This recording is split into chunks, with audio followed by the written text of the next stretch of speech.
નમસ્કાર, હું છું શૈલેન્દ્ર પ્રજાપતિ. આપ જોઈ રહ્યા છો વીએમજી ન્યૂઝ અમદાવાદ. જિલ્લા પ્રાથમિક શિક્ષણ સમિતિ વડોદરા સંચાલિત દુમાળ પ્રાથમિક શાળા ખાતેથી તિરંગા યાત્રાનું આયોજન કરવામાં આવ્યું. આ તિરંગા યાત્રા દુમાળ પ્રાથમિક શાળા ખાતેથી નીકળી હતી.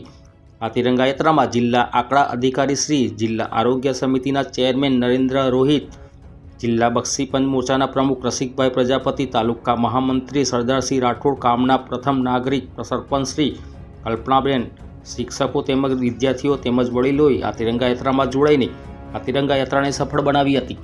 રિપોર્ટર શૈલેન્દ્ર પ્રજાપતિ સાથે સંદીપ પટેલ, મારી દેશની ખુશ્બુ, વીએમજી ન્યૂઝ વાઘોડિયા.